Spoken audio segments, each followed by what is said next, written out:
오늘 하나님께서 우리에게 주신 말씀은 누가복음 10장 25절에서 28절 말씀입니다.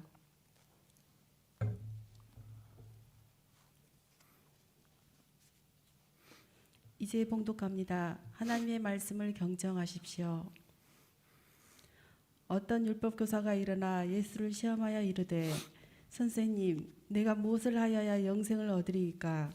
예수께서 이르시되 율법에 무엇이라 기록되었으며 내가 어떻게 있느냐? 대답하여 이르되 내 마음을 다하며 목숨을 다하며 힘을 다하며 뜻을 다하여 주 너의 하나님을 사랑하고 또한 내 이웃을 내 자신같이 사랑하라 하였나이다. 예수께서 이르시되 내 대답이 옳도다. 이를 행하라. 그러면 살리라 하시니 하나님께서 이 말씀을 통해 우리에게 은혜 주시길 원합니다. 아멘.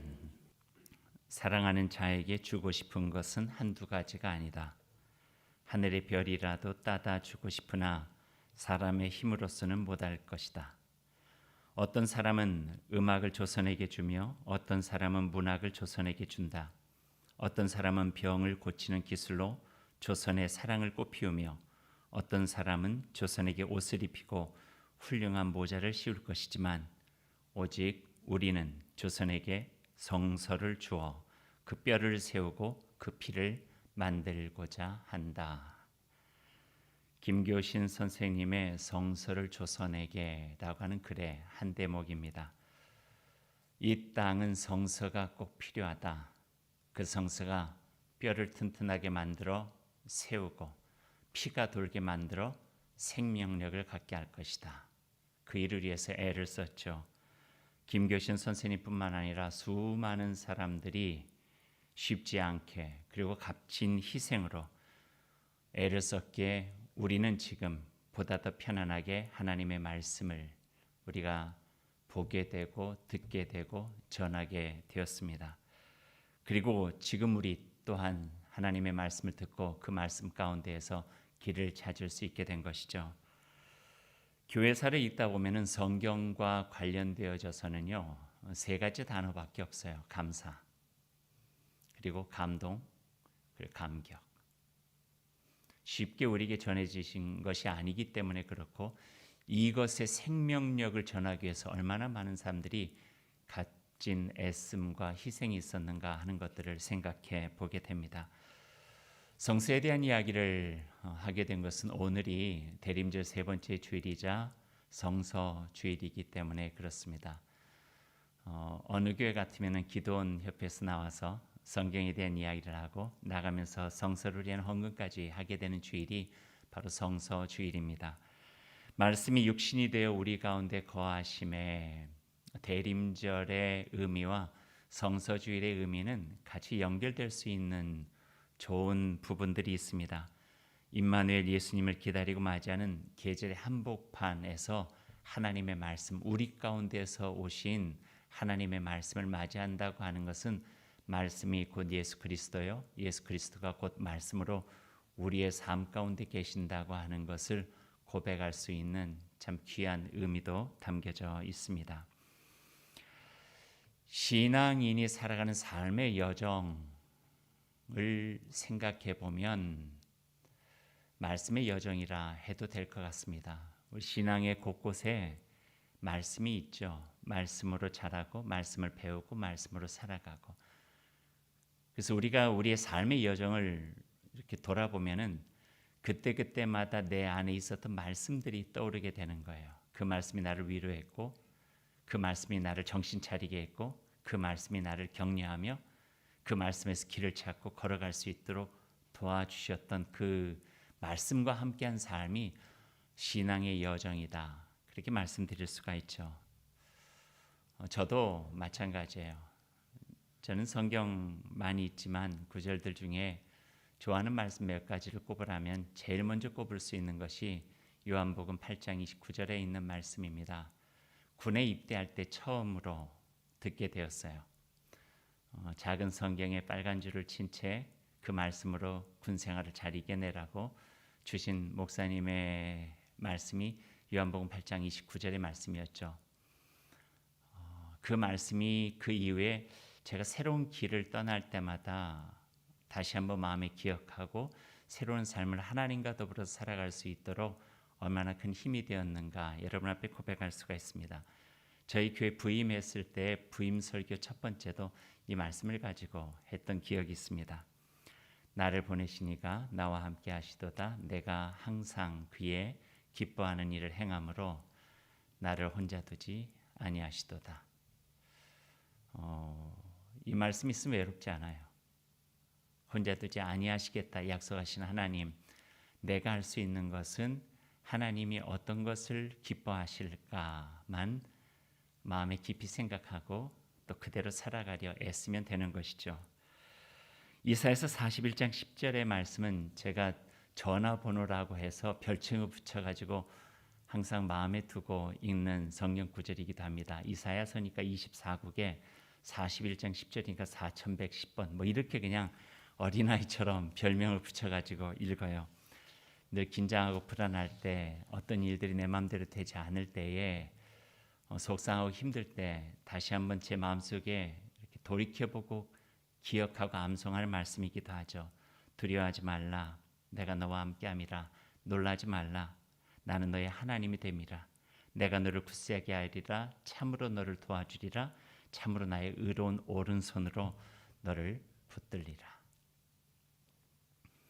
목회를 시작하면서 만난 말씀이 있습니다. 어쩌면 목회 이전에 신학교를 들어가면서 제 안에 깊게 들어온 말씀이고 또 목회를 시작하면서도 제 마음에 어쩌면은 이런 마음을 가지고 목회해야 되겠다라고 생각했던 말씀이 있어요. 예수님께서 공생애를 시작하시면서 가버나움 회당에서 읽으셨던 이사야서의 말씀이고 누가복음 4장 19절 18절 19절에 있는 말씀이기도 한데요.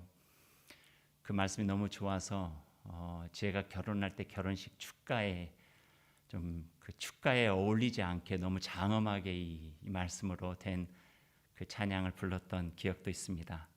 여호와께서 내게 기름을 부으사 여호와 하나님의 영이 내게 임하사 가난한 자에게 아름다운 소식 전하고 마음 상한 자에게 고침을 포로된 자에게 자유를 옥이 갇힌 자에게는 노임을 슬픈 형제에는 위로를 그리하여 하나님의 샬롬 그 은혜의 해를 선포하게 하시겠다. 말씀이 힘이에요. 말씀이 길이에요. 말씀이 등불과 같은 빛이에요. 이사야서 43장에 있는 말씀은 저와 하나님과의 관계가 어떤 관계인가를 늘 제 안에 깨닫게 하는 소중한 말씀이 되었습니다. 너는 내 것이다. 내가 너를 창조하였고 내가 너를 구속하여 불렀나니 너는 내 것이다. 나의 주인이 누구인가를 다시 한번 알게 하고 겸허한 마음으로 살아갈 수 있도록 돕는 말씀이 바로 이사야서 43장의 말씀이죠. 제 이름이 성경에서 따왔는데요. 로마서에서 왔어요. 1장 오직 의인은 믿음으로 말미암아 살리라. 그래서 오를 의자에다가 믿을 신자에서 의신이 되었어요. 좋아요. 생각하면 생각할수록 참 좋아요. 제 부모님이 그 이름을 지어주셨는데 학렬 따르지 않고 제 아버님이 이제 신앙의 우리 가정에서 일대신데 이제 믿음을 갖게 되었으니 예전에 교회사에 나온 대로 믿음 안에서 시작하는 이름으로 일대로 시작해야 되겠다. 내 이름은 어쩔 수 없지만 우리 자녀 이름은 그렇게 시작하자. 그래서 믿을 신자 이제 믿음으로 시작한다고 하는 것을 하나의 돌림자로 해서 의신, 먼신 이렇게 이름을 지어 주셨어요. 그리고 그 이름의 어원을 성경에서 가졌다는 이야기를 해주셨죠. 근데 생각할 때마다 그 이름이 주는 중압감도 있지만 그 길 속에서 하나님께서 원하시는 것들을 다시 한번 발견해 나갈 수 있는 또 다른 의미가 있었습니다.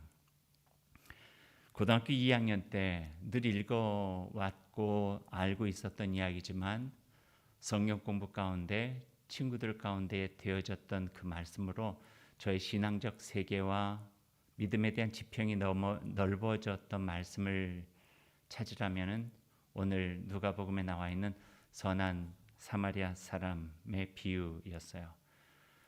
그것은 성경 안에만 있는 비유가 아니라 우리의 삶 속에서도 이루어지는 비유라고 하는 것을 그때 처음으로 깨달으면서 말씀은 책이 아니라 우리가 살아가야 되는 것이구나 하는 것을 알게 되었던 기억들이 있었죠. 누가복음 5장에 빈배에 오르신 예수 그리스도, 또 요한복음 21장에서 3번이나 배신했지만 갈릴리 호수까지 찾아가셔서 그의 손을 붙잡아 주시는 예수님의 그 하염없는 사랑, 그 사랑은 힘들고 지칠 때마다 우리를 세워주시고 저 자신에게 용기를 주셨던 하나님의 말씀이었음을 부인할 수가 없습니다. 그래서 누구에게도 이야기하지 못할 때, 힘들고 지칠 때는 그 말씀을 찾아 들어가서 한 번 더 읽고 한 번 더 읽고 한 번 더 읽고 그 가운데서 주님께 기도하면 지금까지는 어김없이 베드로에게 찾아가셨던 예수님이 저에게도 찾아오셔서 위로해 주시고 또 힘을 북돋아 주셨죠. 저뿐이겠어요? 여러분도 여러분의 삶의 여정을 돌아보면 순간순간 이렇게 말씀으로 우리가 위로받고 말씀으로 다시 서고 말씀이 힘이 되고 말씀으로 길을 찾고 말씀이 우리에게 비전이 되어져서 우리를 살리시고 영을 맑게 하시고 우리를 온전하게 하시는 하나님을 경험하는 자리가 바로 말씀이었음을 우리는 고백할 수밖에 없고 부인할 수 없는 우리들의 삶이 되어지는 거죠. 그래서 어떤 이가 말씀을 뭐라고 생각하냐고 저에게 묻는다면 이렇게도 대답할 수 있을 것 같아요. 말씀은 우리 삶의 여정의 매듭이다. 마치 대나무가 매듭이 없으면은 그렇게 높이 자라날 수 없는 것처럼 순간순간의 매듭으로 우리의 삶을 반성하게 하고 더 자라나게 하고 우리를 돌아보게 하고 더 자라나게 하고 우리를 더 굳건하게 만들고 매듭이 생길 때는 멈춰 있는 것 같지만 그 매듭 속에서 더 성장하고 성숙하고 하나님의 뜻 안에서 조율되어지는 우리 삶을 경험하게 된다고 하는 것은 얼마나 귀한 말씀과 삶, 말씀이 우리 안에 계심으로 인하여서 살아갈 수 있는 가장 소중한 것이라고 하는 이야기를 여러분과 함께 나누고 싶습니다. 오늘 본문에서 누가복음 10장 말씀이 있어요. 어떤 율법 교사가 예수님을 시험하고자 찾아와서 질문을 하게 된 거죠. 선생님, 내가 무엇을 하여야 영생을 얻으리이까? 율법 교사는요, 율법을 가르치는 선생님이에요. 그런데 왜 이런 질문을 했을까요? 몰라서요? 아니에요. 몰라서 질문한 것이 아니죠.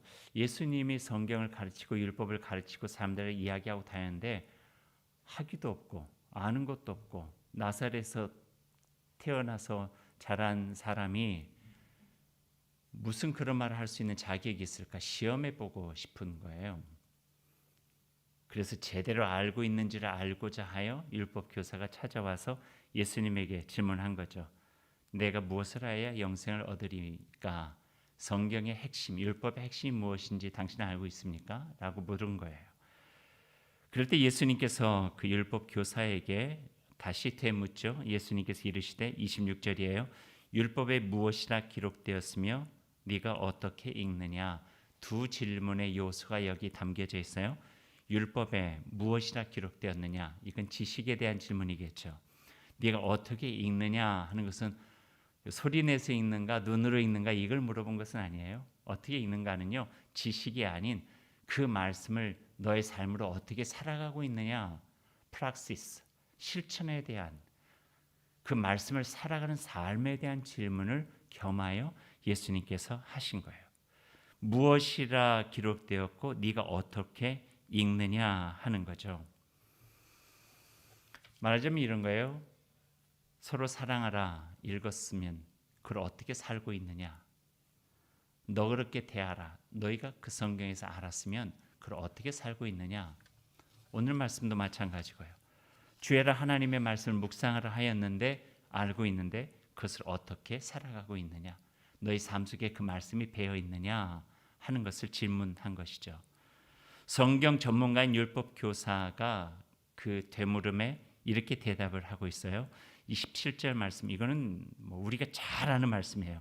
네 마음을 다하고 목숨을 다하며 힘을 다하며 뜻을 다하여 주 너희 하나님을 사랑하고 또한 내 이웃을 내 자신과 같이 사랑하라 하였나이다.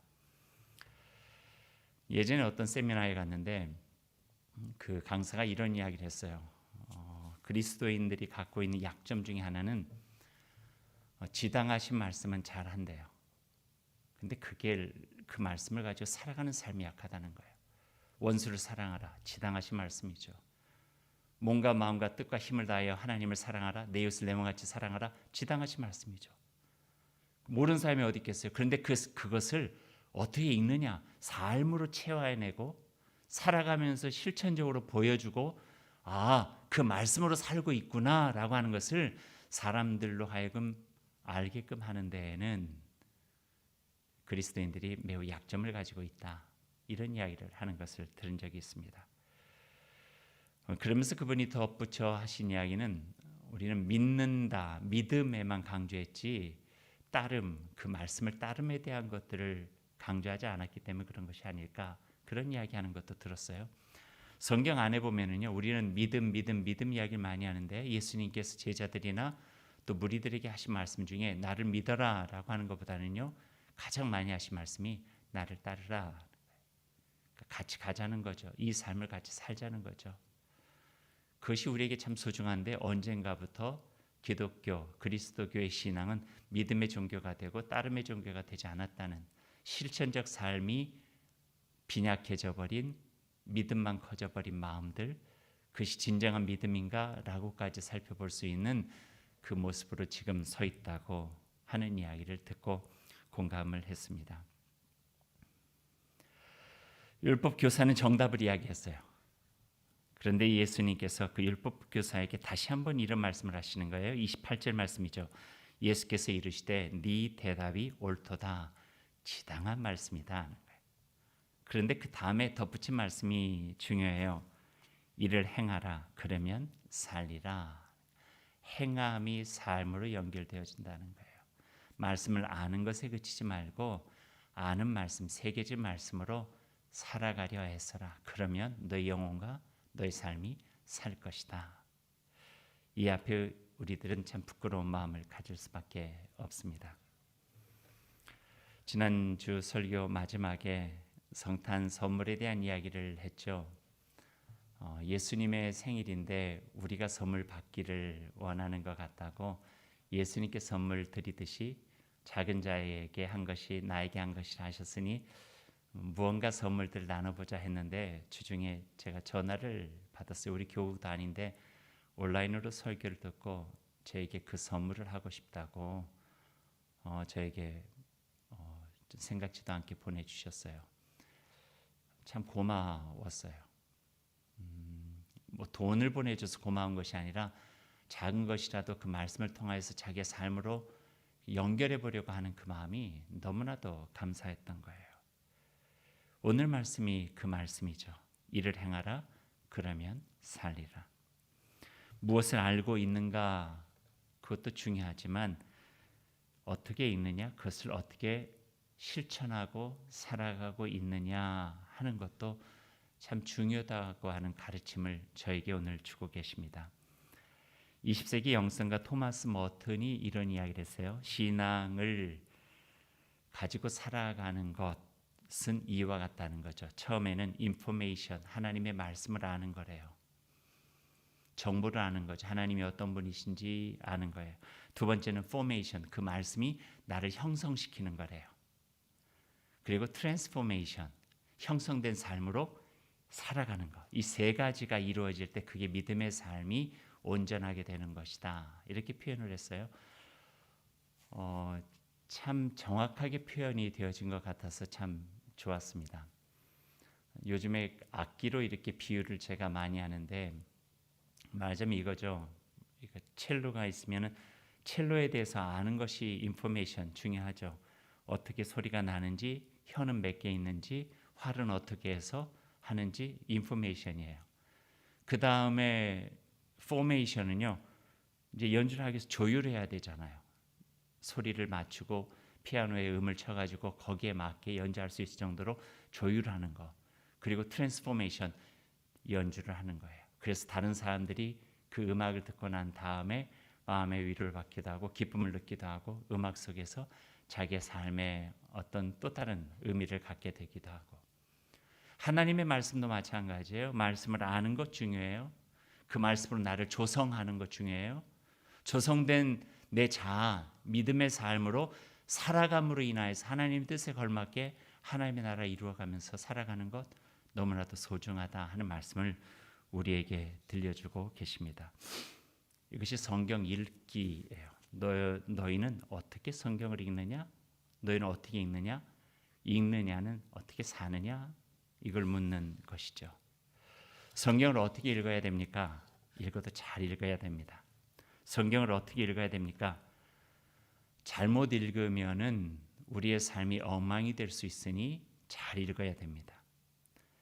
어떻게 읽었기에 십자군 전쟁이나 마녀 사냥이 있었고, 어떻게 읽었기에 예수 믿는 사람들끼리 반목하고 이기적인 마음과 시기심을 가지고, 또 어떻게 읽었기에 차별과 혐오를 하고, 어떻게 읽었기에 인종을 차별하고 여성을 무시하고 자기만이 하나님의 자녀인 것처럼 잘못된 우월의식에 쌓여서 살아갈 수 있습니까?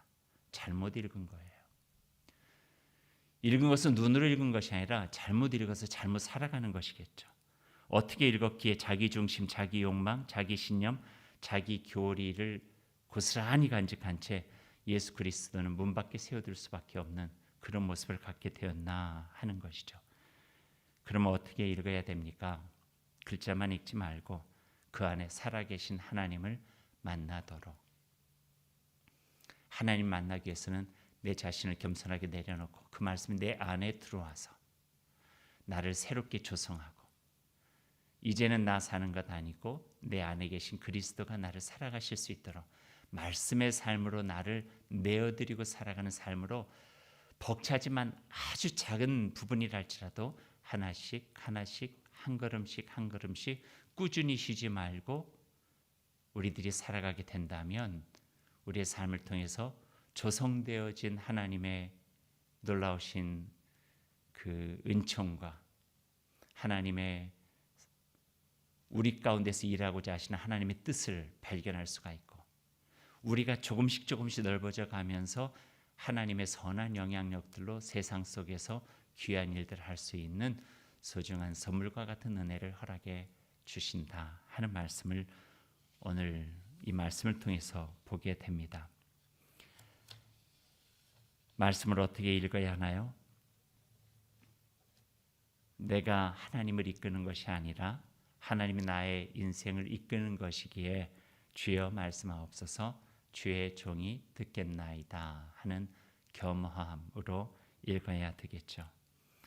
말씀에는 하나님의 경고가 담겨 있으니 회개하는 심령으로 읽어야 하고, 성경은 구원의 말씀, 약속의 말씀, 생명의 말씀, 승리의 말씀이기에 모든 사단막이 이겨내는 기운찬 마음으로 기쁨과 새로운 삶에 대한 기대감으로 읽어야 하는 것이 하나님의 말씀입니다. 그렇게 읽어야 우리의 영이 살고 우리의 삶이 이 세상에서 하나님과 더불어 살아갈 수가 있게 됩니다. 요즘 그 데일리 브레드가 참 좋아요. 저희가 준비하면서 저희가 좋다고 하면 좀 이상하죠. 제가 뭐 그런 거 있잖아요. 음식 그 하고 난 다음에 요리해서 누구한테 주면서 이거 맛있지. 근데 그 앞에서 맛없다고 할 수는 없잖아요. 근데 좋아요. 어쩌면 이 빈틈, 멈춰 있는 것 같은 코로나 기간 동안에 우리의 삶을 말씀으로 다질 수 있는 참 좋은 믿음의 자리가 된 것 같아서 너무나도 좋아요. 얼마 전에 그 데일리 브레드를 본 그 동료 목회자가 너무 좋아서 자기 교회에서 한번 해보겠대요. 근데 이름을 데일리 브레드라고 붙이면은 흉내내는 것 같으니까 이름을 바꿨어요. 그걸 한국말로 오늘 빵 그렇게. 그런데 그게 그 교회 안에서 너무 좋은 거예요. 사람들이 같이 보면서 좋다고 그래서 저도 뿌듯하고 참 좋았어요. 그리고 같이 이야기하면서 우리 함께 열심히 잘해보자고. 말씀이 우리의 삶을 가다듬어 가는 거죠. 듣고 새기고 새겨진 말씀을 살아가려 애쓰고, 이게 하루 이틀 3일 조금씩 우리 안에서 이렇게 배양되다 보면은 언젠가 나도 모르는 사이에 하나님의 말씀으로 살아가고 있는 내 자신을 발견할 수 있게 되겠다는 기대감까지 갖게 되어집니다. 이제 말씀을 맺겠습니다. D.L. 무디라고 하는 전도자가 이런 이야기를 했어요. 100명의 사람 중에 1명이 성경을 읽고 99명은 그리스도인을 읽는다. 읽는다는 거, 1명은 하나님의 말씀을 읽지만 99명은 그 사람을 읽는데요. 그리스도는 살아가는 삶을 읽는다는 이야기겠죠. 우리는 말씀을 읽지만 세상을 우리의 삶을 말씀으로 읽는다는 의미겠죠. 성 프란시스코의 말씀 하나도 소개해드리면 항상 복음을 전하며 살아가십시오. 그리고 이어진 말씀이 중요해요. 그리고 필요하다면 언어를 사용해도 좋습니다. 필요하다면 말을 해도 좋습니다. 복음은 말로 전해지는 것이 아니라는 거예요. 자녀들이 부모의 말을 듣고 배우나요? 아니죠. 듣고 배움이 아니라 보고 배움이죠. 네가 어떻게 읽느냐? 오늘 예수님께서 율법교사에게 하신 말씀이에요. 지당하신 말씀, 누구보다도 전문적으로 잘 알고 있는 이에게 예수님께서 하신 말씀이에요. 네가 어떻게 읽느냐? 그리고 마지막에 선한 사마리아 사람의 비유를 끝내고 하신 말씀이 그러면 가서 행하라. 그러면 살리라. 말씀이 육신이 되어 우리 가운데 오신 대림절을 저희들이 보내고 있습니다. 12월이 되었기 때문에 맞이하는 절기가 아니라 우리 가운데 오셔서 우리를 살리시기 때문에, 우리 가운데 오셔서 우리 영혼을 구원하시기 때문에, 우리 가운데 오셔서 우리를 온전한 하나님의 사람으로 살아갈 수 있도록 도와주시기 때문에 말씀을 오신 그분 우리 마음으로 맞이하고 새기고 새겨진 그분으로 우리가 세상을 살아가며 말씀의 사람, 하나님의 사람으로 살아가는 그 기쁨과 보람과 감사가 가득하기를 소망합니다. 기도하십시다. 이 말씀 따라 사는 동안 주 형상 담게 하시고 이 말씀 따라 사는 동안 주님 나라 이루어 주소서. 이 말씀 따라 사는 동안 지치지 않게 하시고 이 말씀 따라 사는 동안 주님의 나라 이루어 주소서. 귀한 말씀 저희들에게 주시니 감사합니다. 이 말씀 마음에 깊게 새기고 새겨진 말씀으로 우리가 이 세상에서 말씀의 사람으로 살아가는 복을, 살아가는 기쁨을, 살아가는 은혜를 주님 허락하여 주옵소서. 예수님의 이름으로 기도드립니다. 아멘.